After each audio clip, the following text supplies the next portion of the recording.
Fora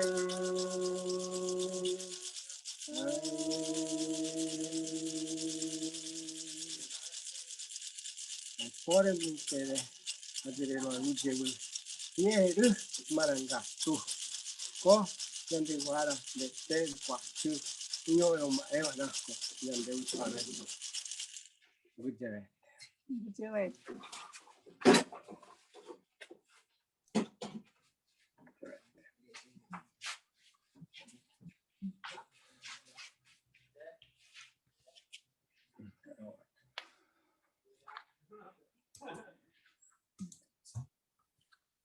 Obrigado a todos.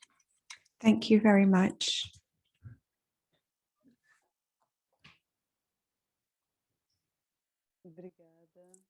Thank you, Christina, Papa. That was wonderful. Where is Ailton and Antonio? Hello, Antonio. Hi, Anna. What a wonderful start to our event. Has Ailton joined us yet? Yes, he's turned on his side. He's just trying to adjust his sound and camera. It's great that we've managed to meet. Our famous enchanted conversation is going to happen at long last indeed. I'm very grateful to be here. And I'm happy that you're doing well. Yes, I think it was all the goodwill and the listening to the shamans that Ailton helped, and we're back and fully recovered. So I'm going to hand it over to you and Ailton, but I'd like to share his screen. I can maybe join you later to ask a few questions from both chats. The English chat in the UK and our YouTube chat in Brazil. Fantastic. Thank you very much.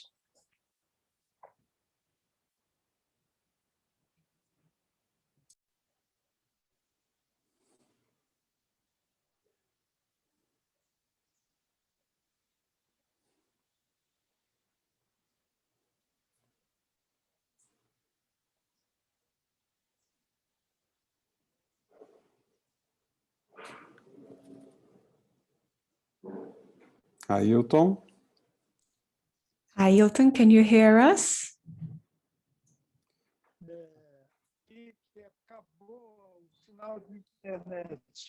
My internet isn't working very well today, but good morning. Good morning.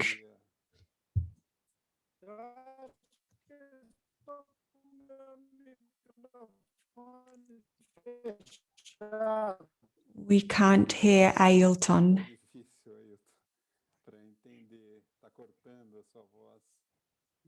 I can't hear you, Ailton. Good morning.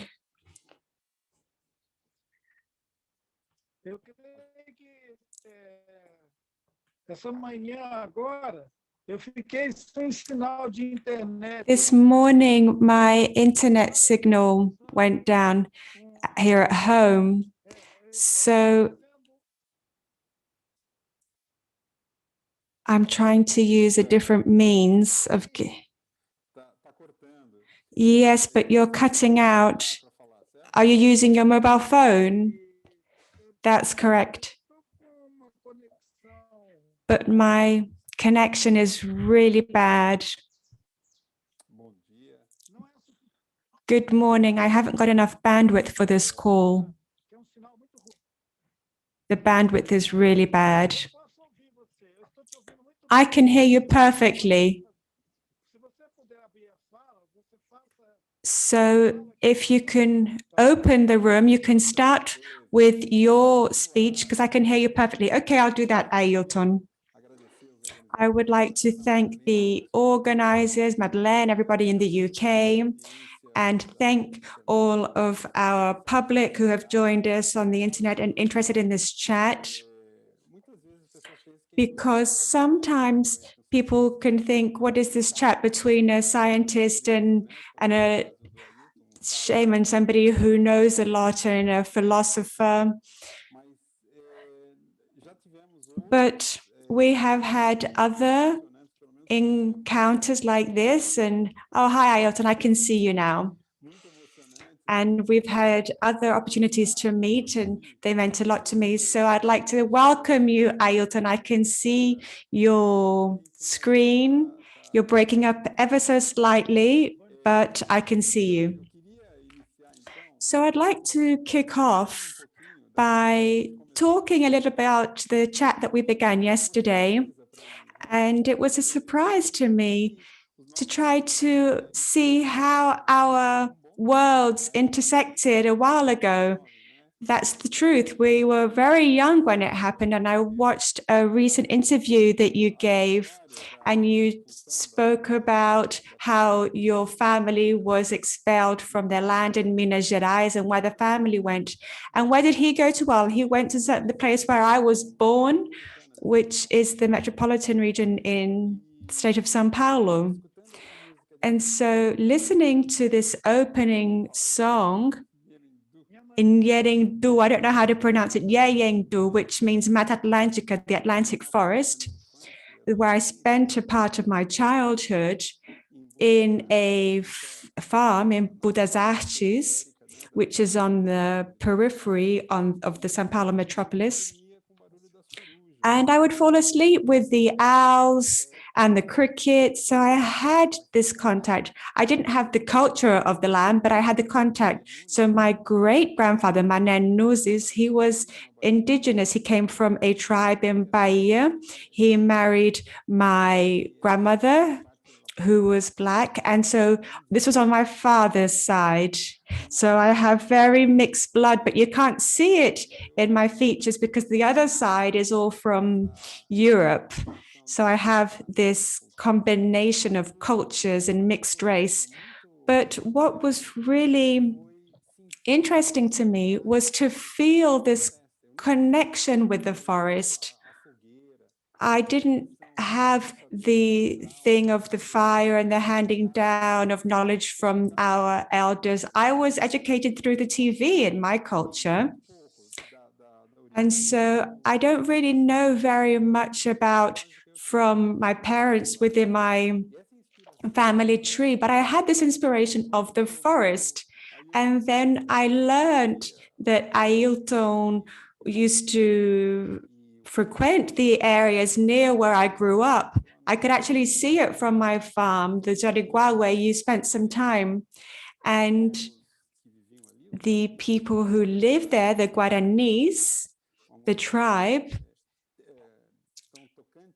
who now shared this song with us, they have this connection, which my younger brother, who was a guide for ecotourism, he started to interact with them because he would go down the mountains, which was covered by in forest, and he would come back and tell me what he saw. So I didn't have the direct contact, but he did. So this whole proximity of origins is something that I didn't even know existed. So I used to imagine Ailton really far away in the middle of the Amazon rainforest, but that was where my imagination took me to, for the Ailton in an indigenous remote area.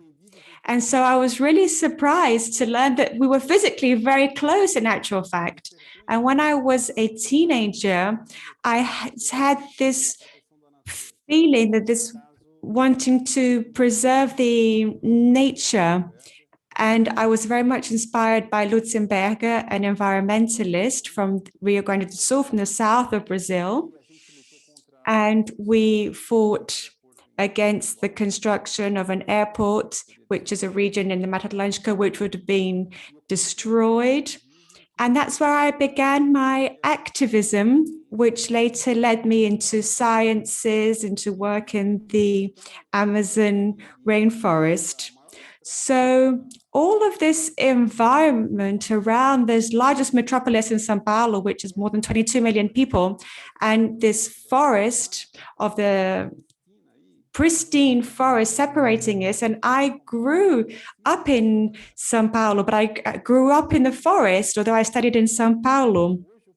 So I was inspired by a number of things. Then I spent 20 years at a later stage of my life in the Amazon as a scientist, and I lived in another metropolis, which is Manaus, the capital. But I spent a lot of time in the forest, and so I had this huge privilege to learn in depth about the indigenous people. And then I got more connected to the cause and the interaction with the Social Ambiental Institute. So I have a lot of context with them as an activist with my scientist hat on. And this meeting with Ailton, whom I consider my brother, his family, it really is a blessed occasion because he emancipates this energy, and it's like an illumination to be with him. And I spoke to him yesterday. I participated in a live with mathematicians and physicists on academic subjects and the formation of rain in the Amazon rainforest and how the atmosphere works. And at the end of the day, my head was exploded. I was really tired. And I chatted with Ailton for like 20 or 30 minutes. And just listening to his soothing voice, he gave me this energy and calm and connection. He was teaching these things to me. And I hope he can recall what he discussed yesterday and share it with us. Or Anna, one of them. And I was feeling in contact as if I were lying down in Gaia on Mother Earth and receiving all this information. And I felt that whole stress and intellectual intensity was just evaporating off my body. And at the end of this therapy session with Ailton, I already felt that I was in a different level.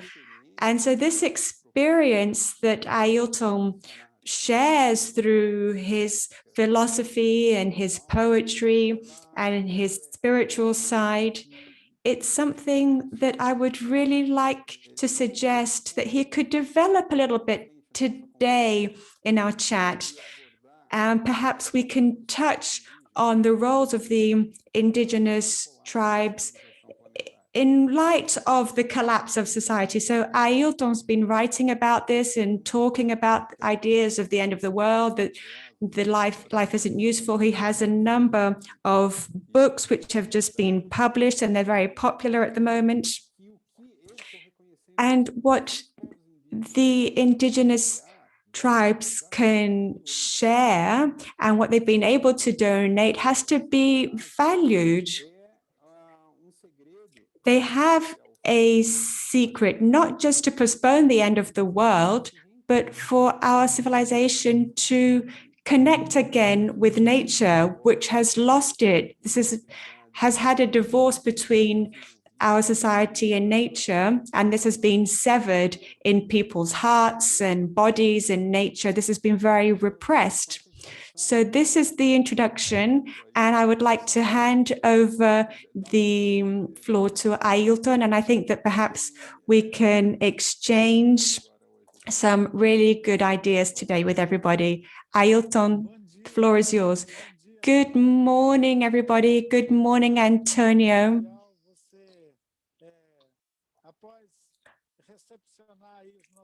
Having received our Guarani family from the Atlantic forest, for people who don't know about it, the fact that the largest metropolis in Brazil is immersed in the Atlantic forest, while São Paulo only exists because it's only in the Atlantic forest.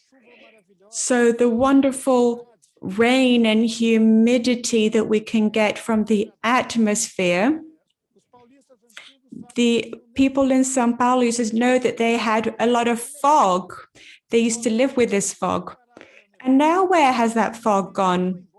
It disappeared when they removed the Atlantic forest. So the Atlantic forest was the manufacturer of the fog.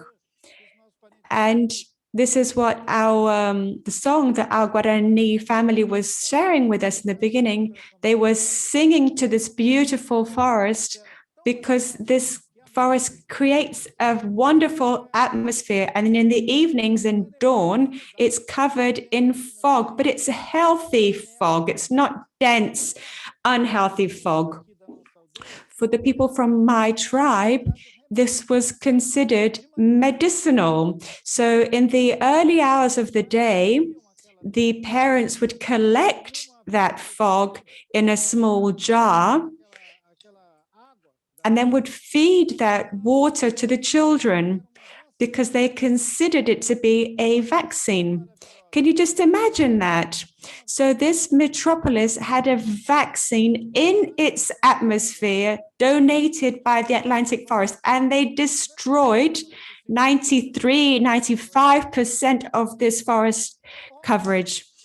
And so obviously this made room for disease because this protection disappeared, the vaccine disappeared. So imagine we had this vaccine for free and it was there and it was something that you could offer to your children. Our Guarani family consider that the fog from the Mata Atlântica, the Atlantic forest, is medicinal.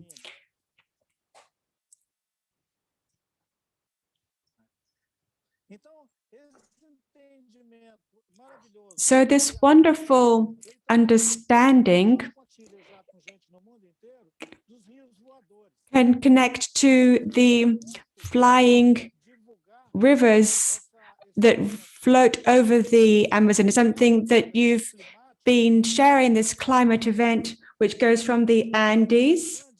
So what leaves the Andes, in actual fact, is just fog. And when this fog meets the heat in the forest, we have the rain for the southeast, including for the people from São Paulo, who used to do away with this fog. They now have to have this fog come to them from far away.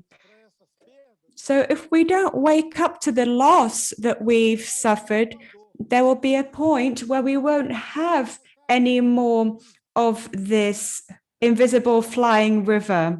It's not going to reach us any longer, and it's not going to reach the people who need it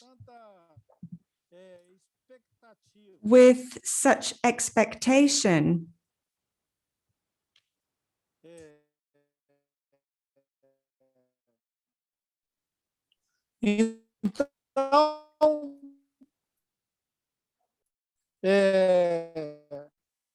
Rios voadores, névoa. Rios voadores. Flying rivers, mist.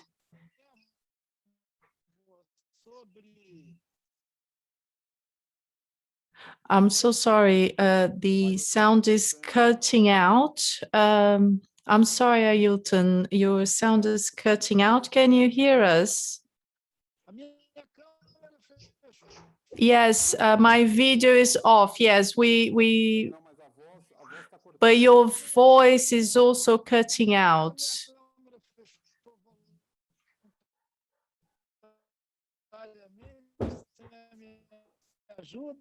Can you help me switch my camera back on? Can you hear me now? I hear you, but it's echoing and cutting out. It's very hard to understand you, Ailton. Oi. Antonio? Can you hear me, Antonio? Hello. Fazendo essa conexão, talvez. Whilst we are trying to reestablish a connection, maybe you can take over now and talk about the mist, the fog. I can hear you. Okay, I shall continue, Ailton. So, Ailton, you hand over the floor. for me to talk about this fog, this mist. Yes, São Paulo was a land of mist and a land of drizzle, and I was born very close to the seaside in the Atlantic forest. It was called ABC of São Paulo, and we couldn't see the forest, only the mist and the fog. And where I lived in Embu, which is not so close to the mountains there. We didn't have as much mist, but it was very comfortable, like Ailton described. So the Atlantic forest provided that comfort, and it was very interesting. And I hadn't made that connection. And it's something that occurred many decades later about the flying rivers. So that popularization, that imagination of the forest working in unity, so bringing the ocean into the continent. And in fact, trees, when we are experiencing the dry season, obviously in the Amazon, you don't have that. It's always humid.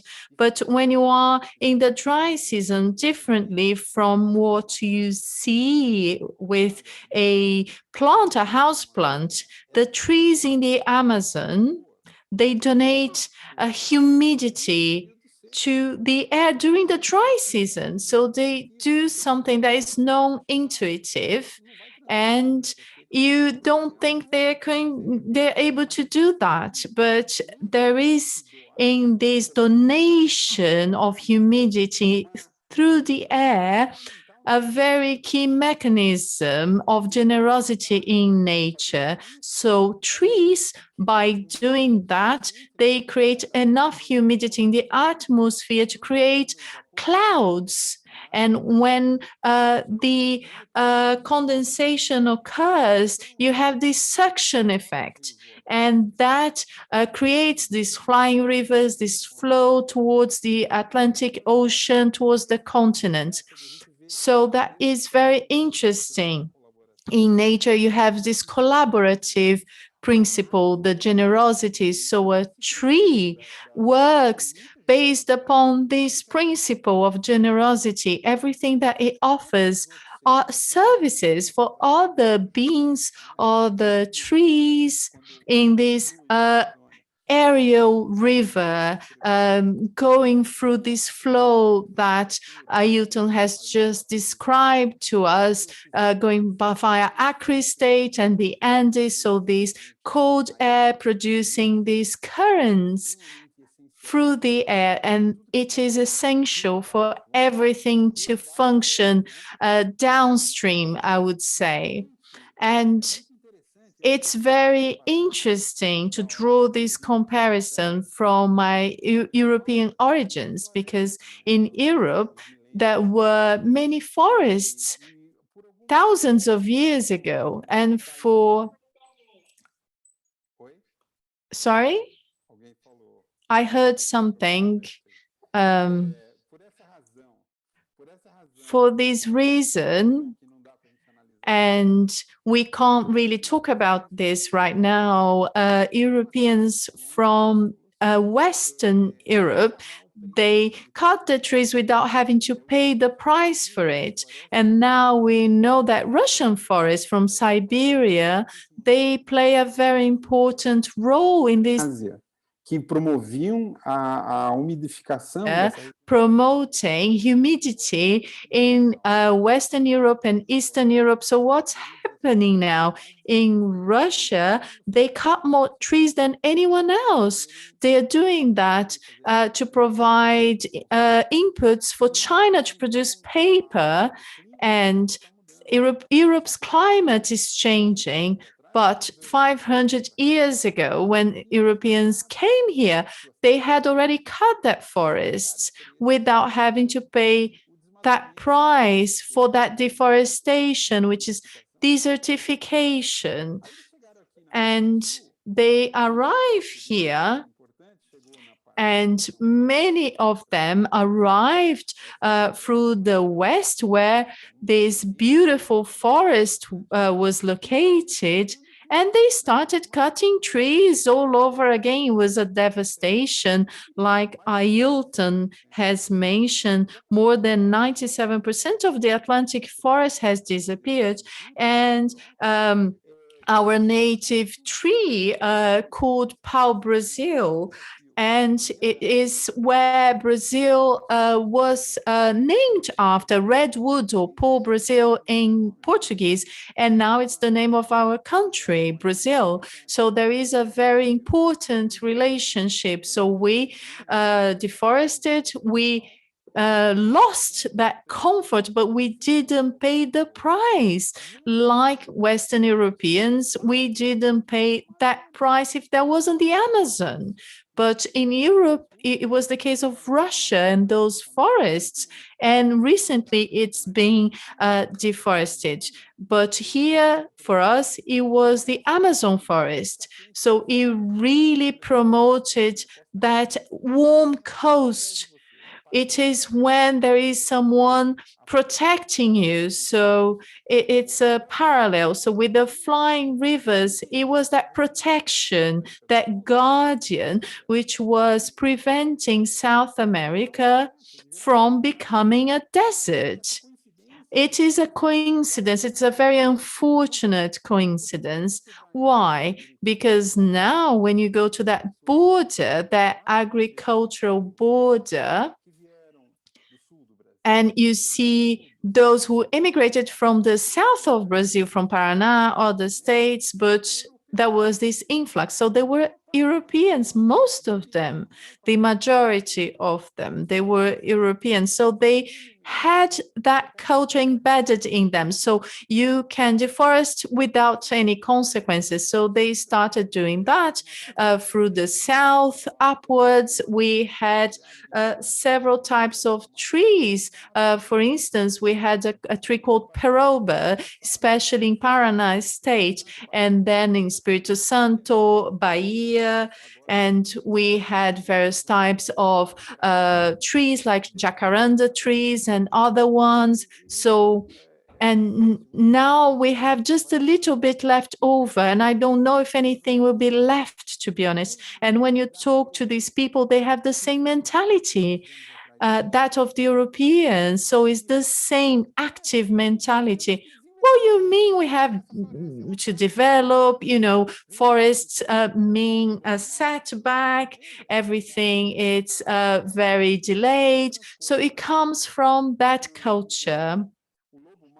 The villain from Europe, so you had wolves, for instance, and young children, they could be attacked by the bad wolf. So that story from the Little Riding Hood, and it was a way to keep people out of the forests because we didn't want anyone attacking children, hence the Little Red Riding Hood story. And we had many situations replicating that type of thought. So I had talks with many people who grew in the forest and many leaders. Some of them didn't come and kept in touch with society, so they grew in the forest. But I had an Australian teacher. He forced us to touch a snake and to swim in rivers and see where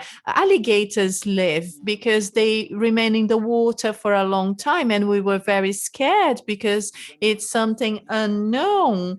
Really, they are violent animals. So it was a small alligator, caiman, but it was an alligator. So when I went through that experience and I went to that den, let's say, and I had this light and I couldn't see anything. And then I went back and I said,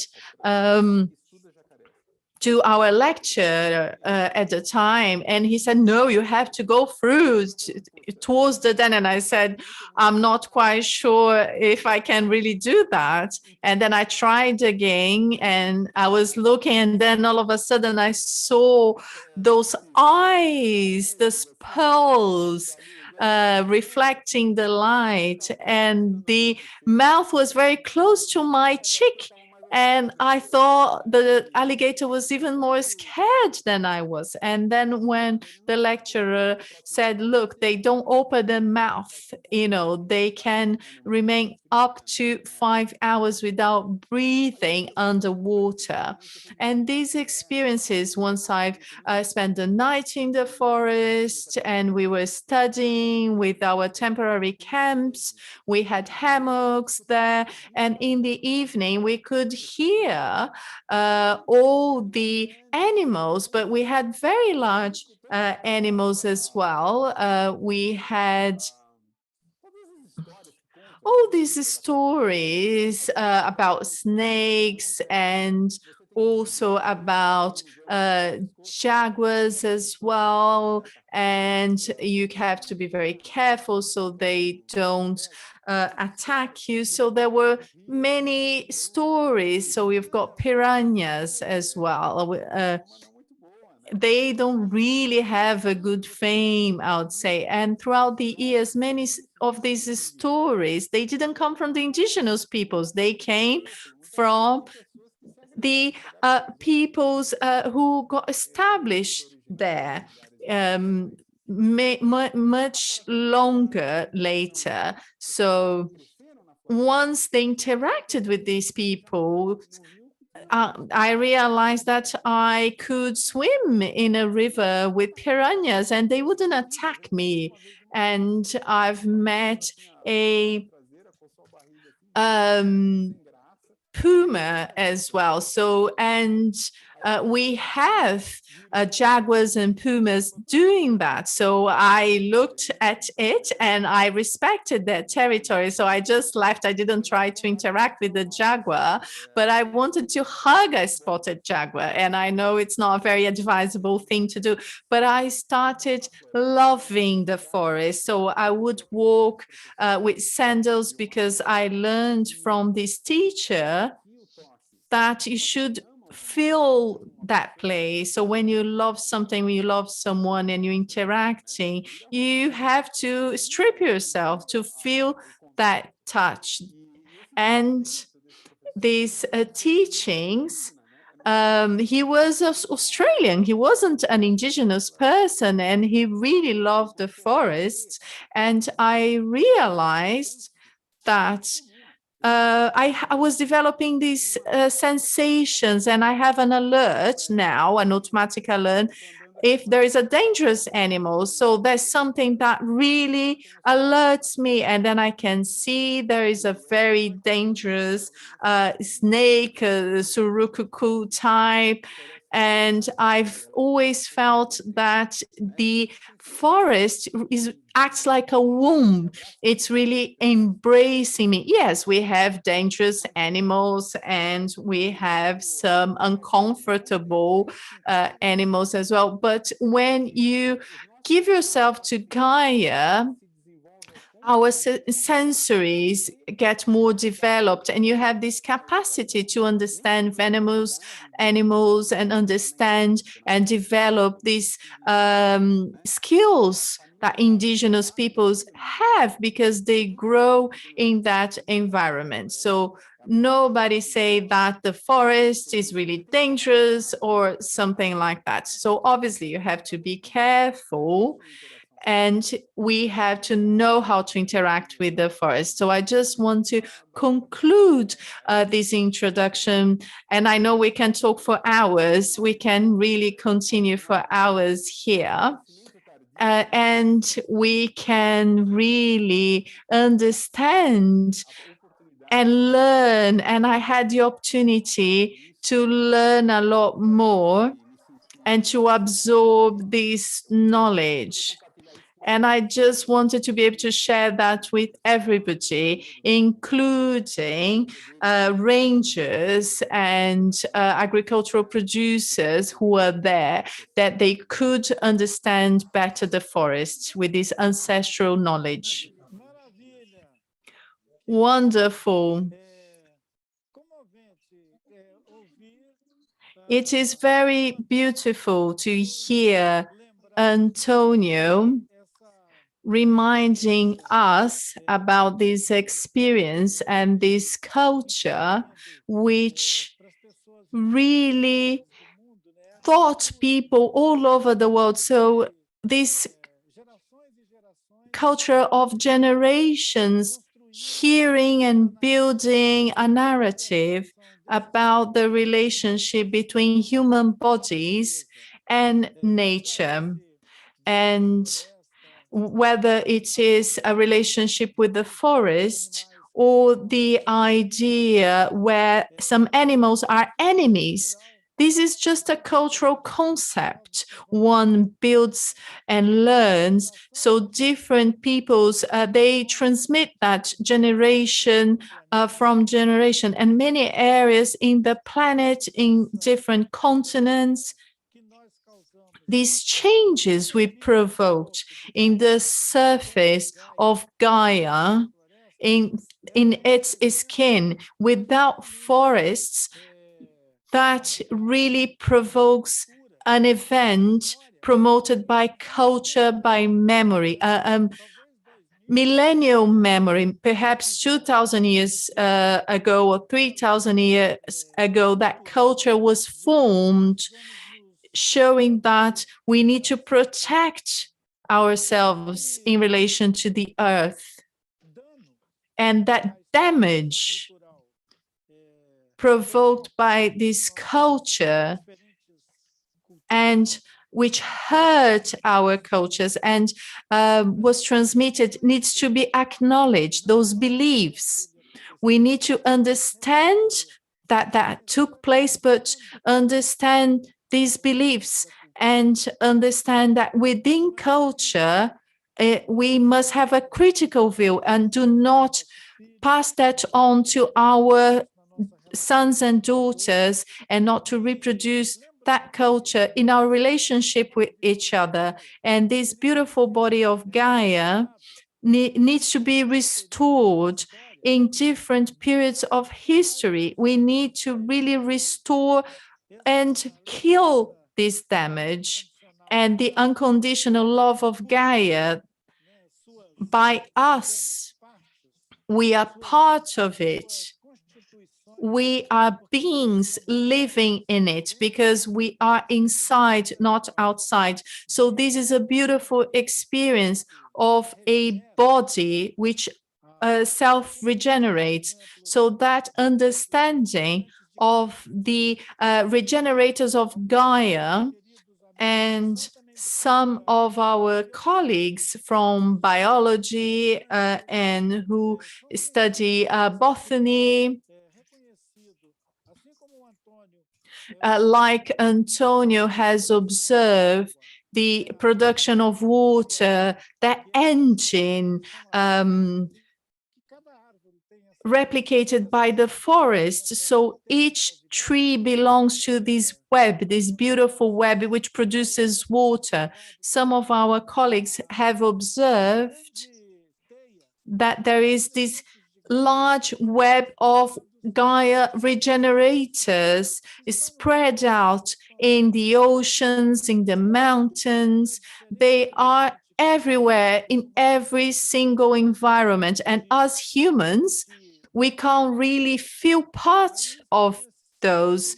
And they are the Gaia regenerators. So when Fabio Scarano mentions the trip of a plant which for a long time develops in a landscape very high in a mountain, in a range, and throughout the time with climate change and environmental changes as a result of human presence, and the environment changes, that plant migrates from a landscape higher up in relation to the sea, and then they go to an area close to the sea, and they will act as a regenerator. Muito bom a gente poder estabelecer essas conexões. So it's great for us to establish these connections between those who observe, experiment, go into the alligators' den to feel him close to yourself and to have this opportunity to learn so much with Gaia and the regenerators of Gaia. Yesterday, when I was talking to Antonio and preparing this chat today, because I didn't know that technology would let me down so badly, because what's happening is that internet has failed me twice during this meeting. And on the first occasion, I exited and I did a remote connection through my phone, which isn't very good either. And then the internet let me down again. So this experience is affecting our conversation. But from what I remember from our conversation yesterday, we were celebrating precisely this possibility of the organism that we belong to. But because our mind works in mysterious ways, it can produce not only narratives that remove us from this idea of an organism, a live organism which produces life, which auto-regenerates itself, but the mind does something else as well, which is what we call the operation of putting us far away from Earth. And so we can have a footprint and think that if we could ever mix with Earth, this experience has passed in relation to the cultural distance and science that has highlighted the existence of viruses and microbes, the possibility that we can come into contact with some environment in Earth. So be able to bring some kind of level of contagion to this human body. It's only something that our minds can produce, because the Earth is health for this body. That's what it represents. So this body is porous for the Earth. So this Earth organism is what we are. We're not going to be sick because of it. We're going to regenerate ourselves because of it. So this exchange that I've had with Antonio and Fabio and the chats that we've established with Jenny Minardi and Emmanuel Costa, who came to participate in one of our events, I have noticed that they're almost like arrows crossing space. So these visions are regenerating Gaia because they diffuse the kind of knowledge and experiences that common sense is afraid of. Common sense prefers to ignore that, prefers to ignore the idea that Gaia is a living organism and the flying rivers exist. It's not fiction, we can actually feel them. That the fog from the Mata Atlântica is medicinal, and everything we need to feed off to regenerate ourselves is offered by Earth, which is this wonderful organism. And I've just remembered an experience I went through, and I shared this with Antonio after speaking to young people in a school network, many youngsters, a large group of youngsters. And I was talking about this force that the organism has to regenerate us, and so that we can communicate feelings and emotional states that we can't do if we isolate ourselves from Earth. And I've just remembered now, Antonio saying that he prefers to walk in his flip-flops in the middle of the forest rather than wearing boots. And to wear boots in the forest is the worst choice possible. Of course, most people who I know who live in the forest prefer to walk barefoot. And of course, after this cultural contact, it's attractive. People want to have something around them. And sometimes a sandal or a flip-flop is more of an accessory than protection. And so these observations that you shared with contact and contagion with the Gaia organism could be a topic for us to discuss and share with people, and they can say, oh, but because Antonio is a specialist and because Krenak has all these experiences, this means that they can have these insightful visions about wildlife and earth, and imagine the possibility of grabbing some earth and putting it in your mouth. Of course, if you propose this to somebody who comes from some land that was devastated and damaged with our idea of rubbish that we produce it, we harm the earth and we make it dirty, and then we remove ourselves from it. So anything in the earth, whatever you can take from it that isn't healthy for you to put into your mouth, is something that we have produced. Whatever rubbish is in the earth is something that we have produced and put there, because the earth only produces good stuff for us. So this idea that you can put your hand in the earth and then put your hand into your mouth, which all children like to do. Children like to do this because they have this memory, muscle memory, something that they have inherited, to produce these stories about Little Red Riding Hood and so on. And we also have the stories that we can affect this planet, and because we're going elsewhere. Last week, I was impressed when I heard the offer from some Japanese millionaire or Chinese millionaire. I think he's a billionaire, in fact, from China. And he is associating himself to this project to install in Mars a spa on Mars.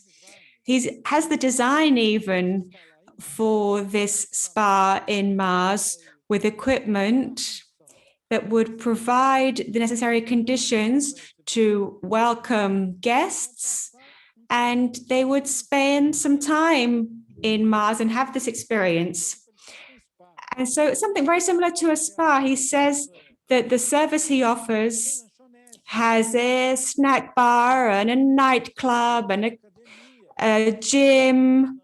And so I was wondering, why would somebody leave beautiful Earth to go to a gym or a spa on Mars? Where can somebody wish to do that? Where does that come from? What kind of sensory abyss is this? And somebody wants to be able to spend some time in a spa on Mars. It really is beyond me. And so I would like to share with Antonio what it reminds me of. I won from Deborah a copy of the book called Mars Chronicles, which was written by a great author. He's actually a great narrator from the 50s and 60s. I think his name is Ray Bradbury, and he was alive until the 80s, I think. But he lived throughout the Flash Gordon era, so this whole idea of traveling into space, which influenced the global culture, but namely in the USA. It really is something that they go crazy about, to be able to occupy all the planets. And this book has a number of different tales that take place in Mars, and they're all really scary. It's worse than a horror movie. So I don't know why people would want to leave this paradise, Earth, to go and have an experience and live something, go through something in Mars, where throughout this pandemic, the world has invested a lot in, forgetting that this beautiful Earth, Mother Earth, has given us absolutely everything we need to invest thus far in the 21st century. And even in going back in history time, in humanity, we can't report on this because we don't have the necessary information to narrate a story from 10, 20,000 years ago, but the proof is that we are here and exist.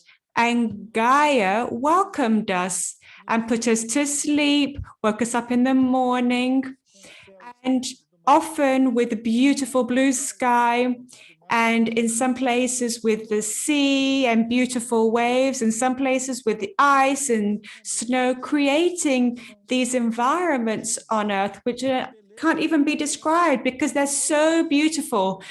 And just their beauty should awaken in us what you call unconditional love. And I think that for our minds, for our objective mindset, and in terms of materialistic point of view, we have to understand that we can have these experiences of feelings of unconditional love towards Gaia and everything that exists in its organism. And it's poetic in itself. And we can't fit this into an equation, but it's beautiful to share the world, share ideas with scientists who are fully aware that life is something that surprises us constantly. And even if we separate ourselves from our ancestry experiences to celebrate life on Earth, Gaia will draw us back in because it's regenerating us and will give us the role and responsibility to regenerate ourselves as well. So this is something that's just come to my mind now. And I really like this idea to know that even if we want to leave Gaia, Gaia has so much to offer and so much compassion towards us that it will make us come home and fulfill our regeneration destiny as well of other beings, because we are one species amongst perhaps billions of different species that constitute this organism of Gaia. So I love to think about this idea of the potential to produce life that planet Earth has, that our parents call Pachamama, and in some languages it's called Gaia, but it was also named many other things from other peoples and cultures. And right now we're living through climate change and the pandemic. So these are two events that if you cross them over with each other, we may be obliged to bow our heads and understand that humans have to bow their heads and listen. The sounds of Gaia, what it's telling us. So I really love this opportunity of being able to talk to people who are always aware of the possibilities so that we can have our heart and mind in an alert state. And so yesterday when you said this to me, I loved hearing it because I love this idea that Gaia has this strength. Some people may think that I'm losing my critical connection with science, but both of these lines work in harmony. Our heart and our intellect, our capacity to think. Because what we have to avoid is precisely just thinking with our head without our hearts. And a friend of mine, once when we were traveling together, we were staying in the same place. In the evening, he used to like to bow his head down onto the floor, bow down on the floor and kneel. And he said to me, there's a proverb that says that our mind can only get to a level below our heart when we pray on the ground, when we put our foreheads to the ground, it's either at the same height, same level, or slightly below the heart. And so the heart can even be above the mind. And I love this image. I think it's a beautiful image, and I wanted to share this with you. Every now and again, why don't you allow your heart to be above your mind? Fantastic. Thank you very much, Ailton. You've said so much, and I don't think I have very much to add. I was planning to talk about this, but you've jumped ahead with your recommendation of prayer, whereby you can put yourself into a physical position whereby you're closer to earth. So our intellect is the furthest part from earth. That's quite an interesting thing to think about. Yes, it's at the top here.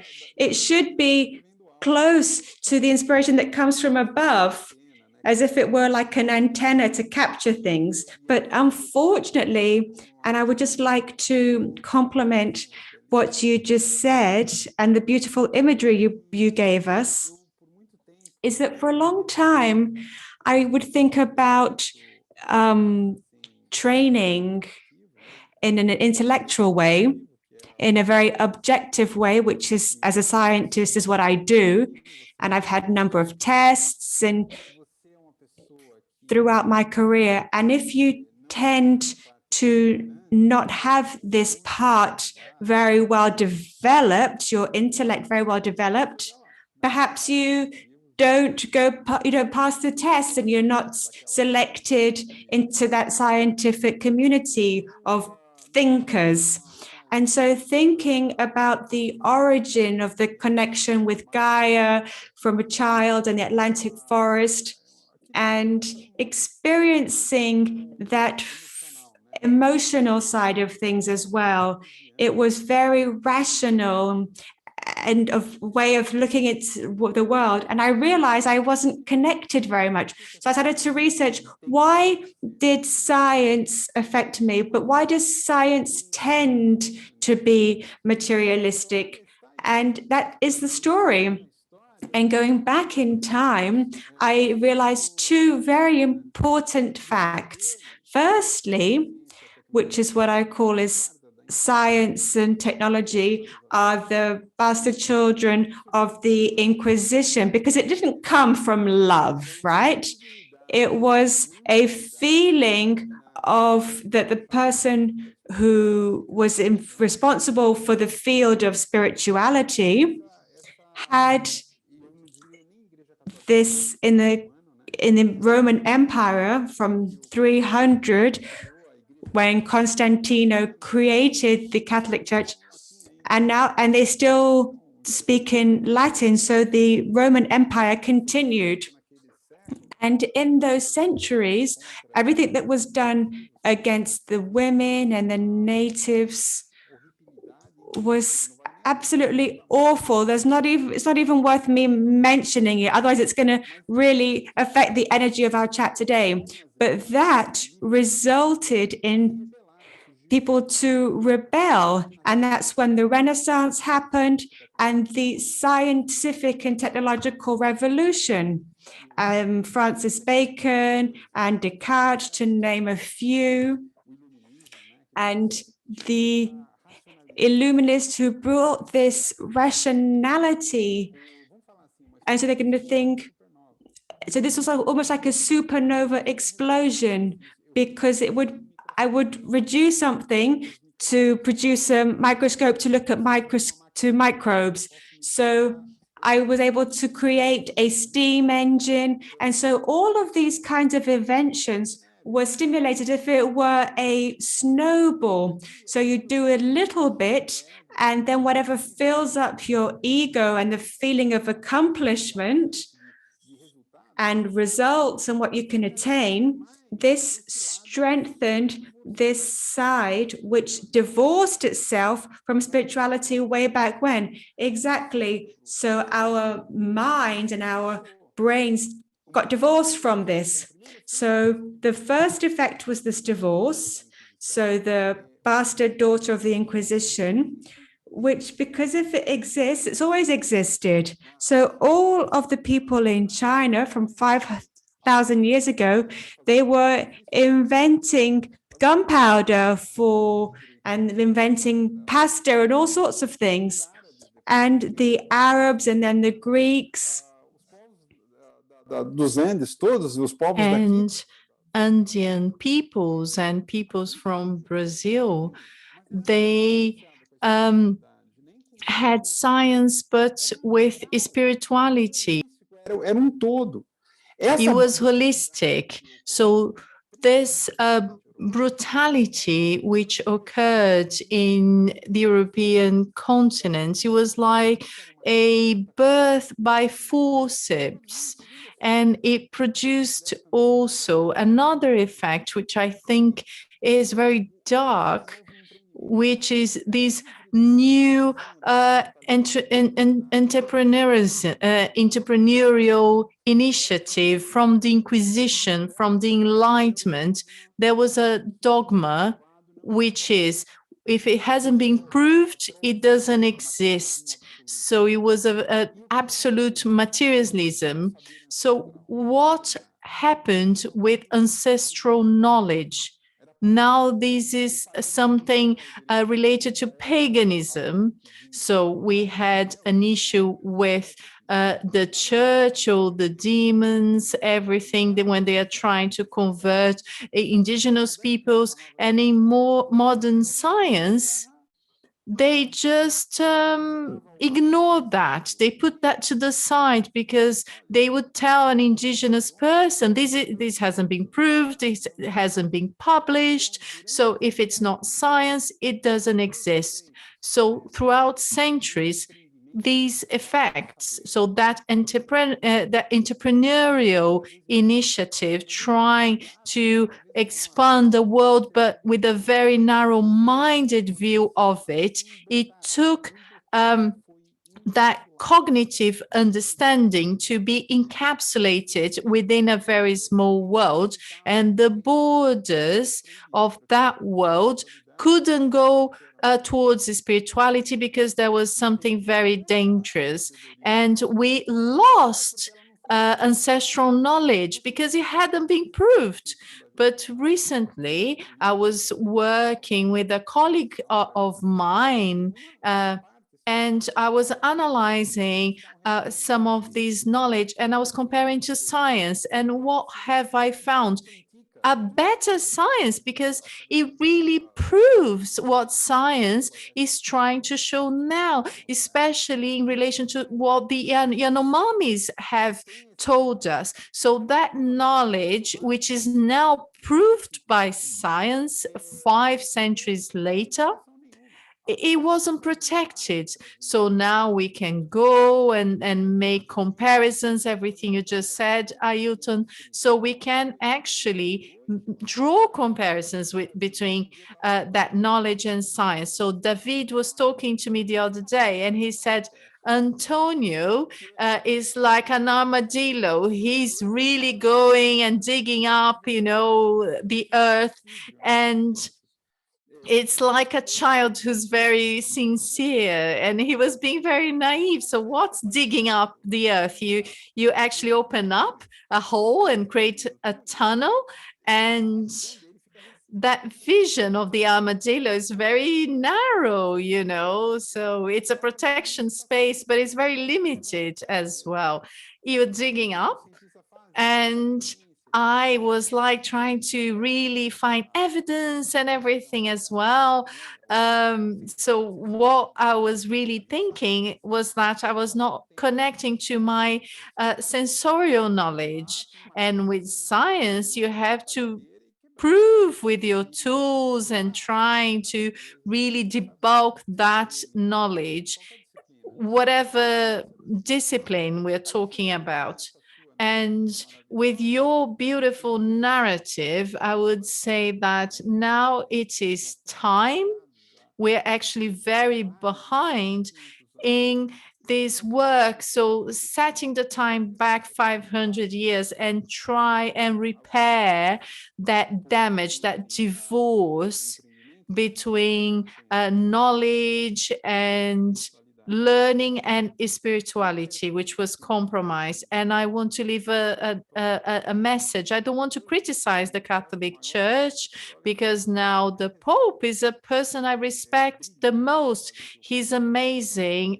Pope Francis is doing amazing work, and he's really calling upon everyone to reconnect the mind and the heart. And just to conclude, I don't know if that happens to you, Ailton, and I want to ask you, because that happens to me with internet and social media, and there is a dedication of young people to screens. So they're really looking at screens, iPad, iPhone, computers all the time. So it is so strong in our society.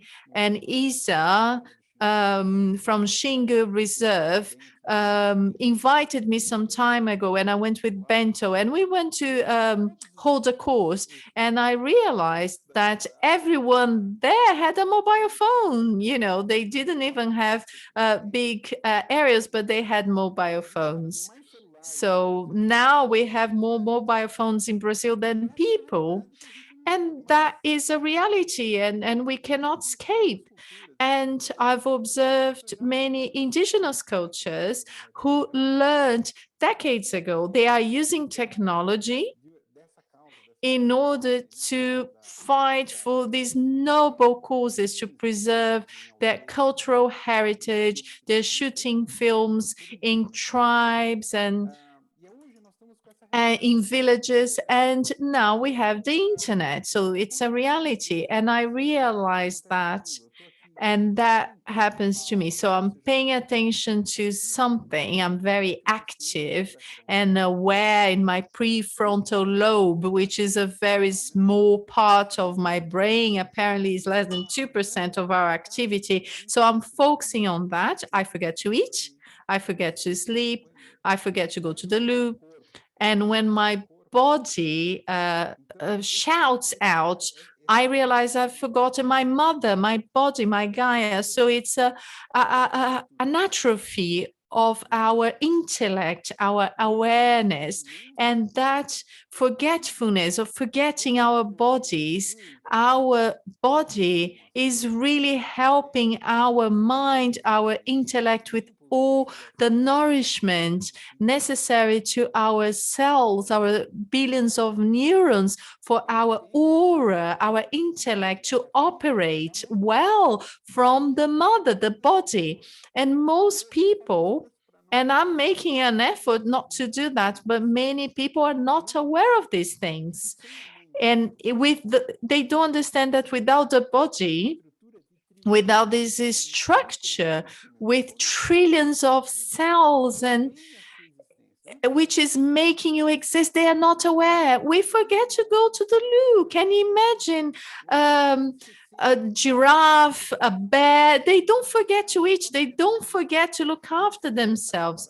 And I drew this comparison between this disconnect between the brain, the intellect, and the brain obviously has all the structures, you know, your right side of the brain, the left side of the brain, impulses. Obviously, the brain is very complex, but the intellect, the abstract thought, objective thought is disconnected. And you mentioned that, and thank you so much. It's so beautiful what you're telling us, that explanation of these two cognitive structures, the intellect and the heart, between the heart and the mind, that connection. So that capacity to really understand abstract thought, maths, everything else, and then forget the brain. Our heart nourishes our body. It's not just a pump, it's a cognitive organ. And we understand that there are neuron cells there. So people know that there is some cognitive function in our hearts and different from our intellect, which cuts through reality in parts.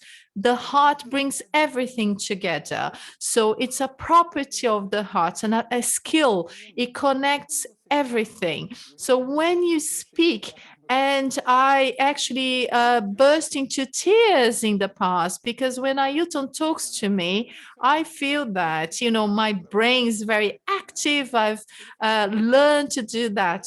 And then that my heart and my mind just start to get impatient, because Ailton is very, he paces himself. And Ailton brings some calmness to myself. And then I feel that warmth. When I hear Ailton, I feel that feeling in my heart, and I understand that warmth that is the connection of Ailton's heart to my heart. And that connection enables me to absorb his knowledge directly, without mediation, without that knife from my intellect. And I don't need to really logically understand everything. And logic is part of our connection with the heart as well, not just with Ailton, but it is a connection that derives from it, and it multiplies and connects us with Gaia. I have a beautiful image from the University of Oxford, which shows the continents, photosynthesis, and they were very creative, and they animated it. And each frame shows the dots, the pixels, according to the relative importance of that ecosystem to the world in relation to what Gaia is doing. And you understand the pulsating nature of these continents, and that connection between cognition and heart understanding.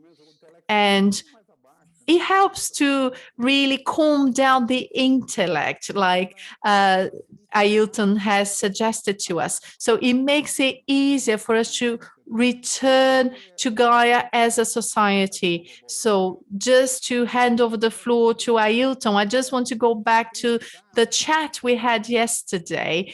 So people are saying that indigenous peoples, they keep the forest, they protect the forest, and they are indeed effectively where we have indigenous reservations, the forest is usually kept protected and intact, or almost intact. So I started observing in this thought saying that indigenous people should be protected because they protect the forest. And then I thought, this may be a bit authoritarian, or it's a bit limiting. So we can't just put things in black and white. So we shouldn't restrict ourselves. And I think this is quite serious. It's not that that's not important. And I'll hand over the floor to Ailton. But I just wanted to put forward this alternative connection. You heard from Ailton, the beauty, the value, the preciousness of this culture, which is capable of touching our hearts and to bring cognition, knowledge, and lessons, heritage, harmony. Talk with their mouth, but touch the heart of those listening to you. Obviously, those who are still listening and those who can feel this connection, it makes it easier to really see us as a global civilization. And in my understanding, this is the key asset we have. Through union, we can rediscover, just drawing that parallel with Europeans who traveled 500 years ago, that connection can be made not just through science. Obviously, science will contribute, but science faces an issue. I Einstein said that you cannot resolve a problem using the same thought that generated that problem. Therefore, science and technology, because they chop up knowledge and understanding, you can't really connect the dots anymore. It's a chaos. And there are conflicting versions of events. And we need to understand how union can work for us. We need to really bring beings and minds together and wills together in a coherent direction. And science cannot really teach us because it comes from this fragmented thought. They know how to work in silos, but they can't teach unity. And indigenous peoples, and this is my inspiration, you heard it from Ailton, and now I hand over the floor to Ailton to really close this story and bring an ending to it, because it is very important for us to put our hearts through when listening to it. Ailton, unmute. Please unmute, Ailton.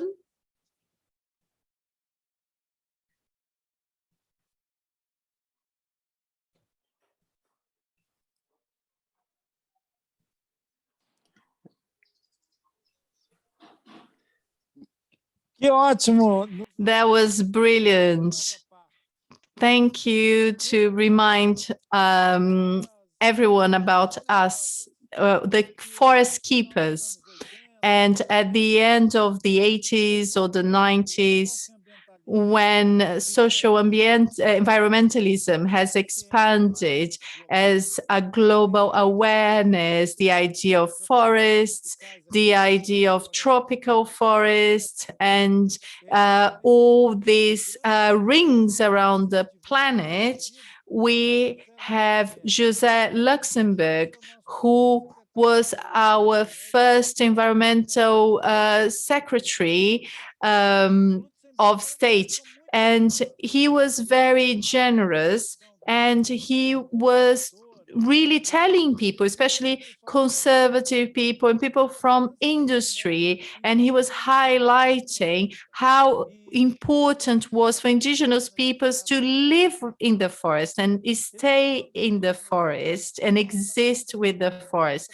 So Luxemburg was showing to industry, to mining sectors, please allow them to be and to remain in the forest. Pela mineração. Because they were affected by the mining, and the president in Brazil at the time, he had a terrible idea of Yanomami. So then when he put his military people in the Amazon, he said he had to put the army within the frontier so that Yanomami wouldn't do anything silly. So Lord said, the way that they are in the forest is the best service we can have. We should consider them as gardeners of the forest. So this poetic idea is beautiful. It's a very generous idea. They're the gardeners of the forest.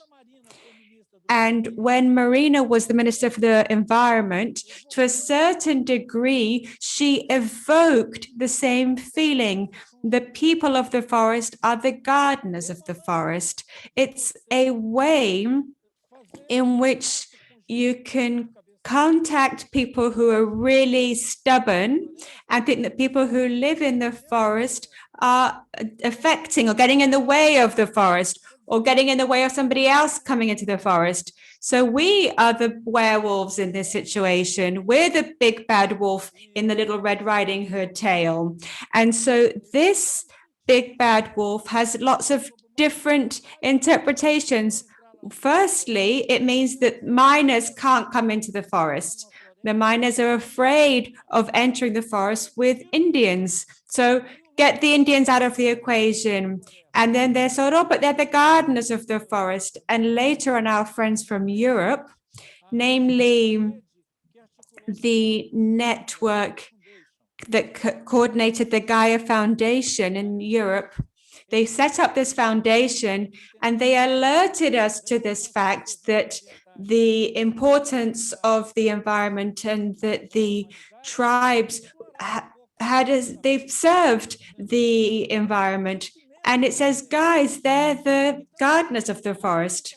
So you have to accept the indigenous people from the forest in a social environmental environment. And this was justified as them offering a service because they provide a service.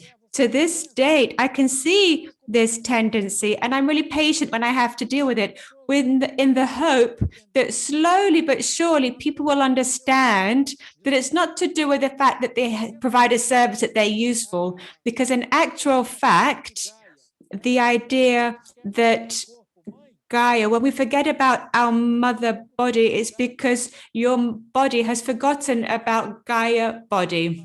And so when you, for example, explain this in a very easy way for a child to understand, the intellect forgets about the body and it functions only as if it were a robot. So perhaps it's this robot that's landing on Mars. That robot wants to go to Mars because he doesn't need a body. He doesn't need a body at all. It's just an intellect. It's just a robot in actual fact. How can I talk it? It's just like an HD drive. Ailton, well, in our meeting, we either have to hand over or the music will finish when we have this physical meeting. But here I'm going to have to interrupt you in the middle of this beautiful conversation. But I've been warned that our time is going to run out now in 2 minutes, and I don't want for the computers to shut you down. So I wanted to jump in and let you know that we can't continue, so that you can just give us your final remarks and say goodbye, and hope that this conversation can continue always and forever. Welcome, Anna. It was such a gift to be invited here today. And of course, I'd love to chat to Antonio forever, but I see it's also lunchtime for Antonio at his house, and it's time for my lunch here at home as well. So it was fantastic that we were able to meet on this occasion, and this harmonization between intellect and heart. Let's hope that it means that the robot who's landing in Mars has some reason to think that we are Gaia, we are Earth. Thank you very much, Antonio. Thank you, Ailton. This image that you have of a robot coming out of our heads and landing on Mars, that's just a fantastic image and very self-explanatory. It was a huge privilege to participate in this conversation with you. I don't even know where you're living right now, but I feel like jumping into my car or jumping on a plane and coming to meet you and sitting and chatting forever, because whenever we meet, it's a huge pleasure. Oh, I can see where you are. So beautiful and green. Is that Minas Gerais? It's the Krenak village in Minas. Oh, that's so beautiful. What a privilege to live in a place like that. And I would like to thank people from the Selvagem organization. And we have this whole echo of the rewilding, which is happening as well. And wild comes from, and selvagem is wild in Portuguese. So rewild, bring back the wild to life. And these initial steps and these conversations that we're starting are very important. We have to think about creating this harmonization. Perhaps we can light a bonfire and sit around it and allow our Gaia nature, which still exists in each one of us. We all have this seed within us, and allow it to flourish again from within. And in Egypt, they found out these trees, which was like 3,000 years old, it was extinct, and the seedlings were still able to flourish. So we have this possibility within us through these dialogues. And Ailton, I'm still waiting to hear the rest of your story about the Guadapa Indians and the role that the gold played in the civilization, not only for the indigenous people in Brazil, but throughout the world, for this to be reabsorbed in civilization. And who knows, perhaps this can produce harmony to save us in the future. Thank you ever so much.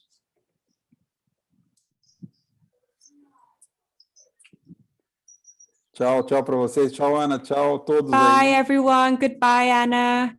Hope to see you soon. Fantastic. Thank you, my friend. Have a great day. I'd like to feel my virtual hug from where I am. Thank you very much.